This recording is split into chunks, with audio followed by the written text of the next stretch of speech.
last week I had one of the highlights of my career. I thought it was a great moment. I was on an episode, second episode of Barstool Van Talks. And what this is it's a van where two guys, Big Cat and PFT, show up and they ask you questions. Scott Van Pelt was the first one. They went to the mothership, did the interview with Scotty, and I thought it came off well.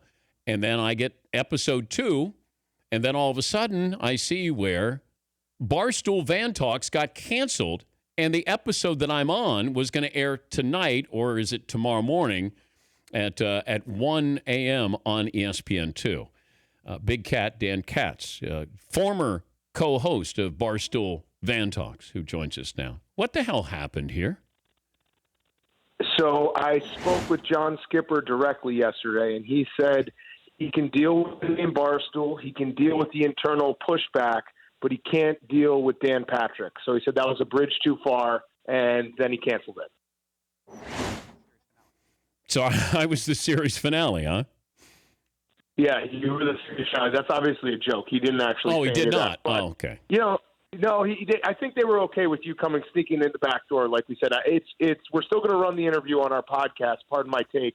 And it's funny because we had moments where I think, we alluded to the fact that we could get canceled at any time. Those moments aren't very funny anymore now that we actually are canceled. I'm amazed that you got this far with Barstool Van Talks with the mothership. Absolutely shocked. And I think I even said this to you. And I think you wanted the little that I said was better because you didn't want to alert management here. So this is legacy stuff. Barstool Van Talks is dead. It's over with. Sad. One episode. You can kind of ride off in the dust with one episode. We can make jokes forever. That's the thing is we're guys who like to make fun of ourselves, and you can't really make fun of yourself more than having a show that gets canceled after one single episode. But I think this is a good thing for you guys, believe it or not.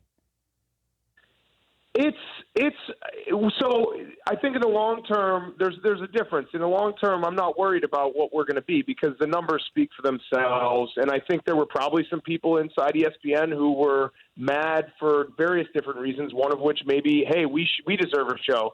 I think the numbers speak for themselves. Our podcast and what we've built at Barstool has been, growing and growing and growing. And there's an audience there that we've cultivated that is you can't deny what we have done. But in the short term, it obviously hurts a lot. And it's, I shouldn't feel embarrassed, but I feel embarrassed because, your friends, your family, everyone who supported you all these years is very, very excited for the debut and very excited for the opportunity. And then, boom, it's gone in a second. So the short term, it really stinks. And we put a lot of effort into it. We put a lot of time. And, we would have preferred to do the 20 episodes instead of just the one. Was my episode better than Van Pelt's, which is really all I care about? I would say your episode was different. Your episode was more contentious. You did not let us screw you as much as Scott did. I think that's because we've kind of beaten Scott down over the years with our interviewing tactics. Whereas for you had a puncher's chance. Next time when we come in and interview again, you'll know to just kind of roll over like a dog and let us kind of stick your belly and just sit there and be submissive. Yeah, I wasn't going to do that. And by the way, I thought PFT was like Silent Bob and he didn't say anything. And then all of a sudden, he put the hammer down right away. He did. He does that to people. People underestimate us because, I got the fat guy mustache look and PFT has the sunglasses and long hair. So that usually works to our favor. People will come in and when we're interviewing someone big of note, not you, because that's not you, but, other people big and of note, they'll oftentimes be kind of taken aback and loosen them up by just our look and how ridiculous we look. Well, it was an honor to be on the last episode of Barstool Van Talks, and, we'll cross paths. Tell PFT I'll buy him a couple beers at Wogie's in the city, okay? Absolutely. And like I said, your interview's still running, so we'll just have it on part of my take. No visual. You won't get the look of disappointment in the Danettes for putting you in that situation, putting you in a van with the two of us. I did. Weren't there cup checks we had some cup checks at the end as I was getting ready to leave.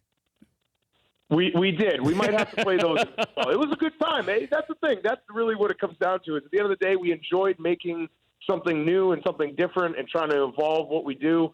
And that's really the disappointment, is that we thought we were going to be doing, the fighting on the internet, that's not really been our style ever. We want to just make people laugh, and this was going to be something that made people laugh, but we'll find something else.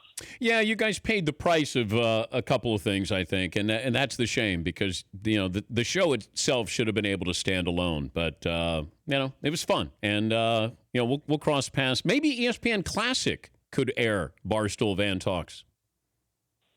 The one episode. Yes. I would actually like to see that. Some stations step up and do a marathon of Barstool Van Talk and just play one episode but 20 times in a row on a Sunday afternoon. Could they do a 30 for 30 on Barstool Van Talks, both episodes? They could. We got enough footage. We have enough behind the footage. We'd have to just keep replaying some of the footage. But I think we could squeeze, maybe a 5-minute documentary out of it. It would be an electric documentary. I'm all for it. I like put that. It on ESPN. I like that. You know what? Maybe I send Tom Rinaldi out there to do a story on the death of Barstool Van Talks. He brings a piano, and it's very somber, tears. We got something here. I'm going to make something out. I'm going to put a smile on your face, all right? I'm going to make you smile today is what that's my goal today, Big Cat. There we go. I like it. We'll get the tearjerker stuff. I think we got something there. All right. Now tell PFT to bite me. Thanks so much, guys. Appreciate your support as always. That's Big Cat, Dan Katz, former host of Barstool Van Talk. I had no idea what I was getting myself into. Like literally getting myself into the van, and then all of a sudden I sit down. I think I got Silent Bob, and he's not saying anything. Next thing I know, he's pouncing on me.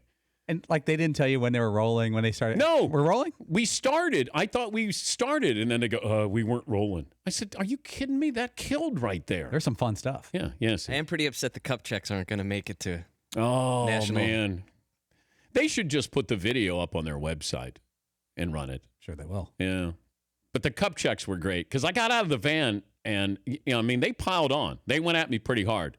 And so we got out and they're like, they want to be cheery. They're like, hey, come on, we're buddies, why don't you stick around? They got me a great gift. And then all of a sudden PFT was standing next to me. I gave him a cup check. Yeah, see.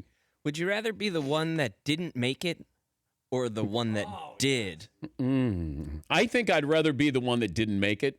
Because I've already had 2 people in the industry to say, what did you say on Barstool Van Talk? And I said, I didn't bring this down.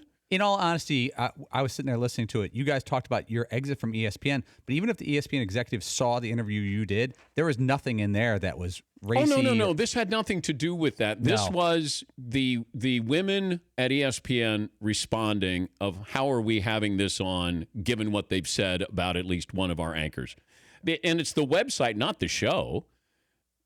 They're very funny. They're very quick.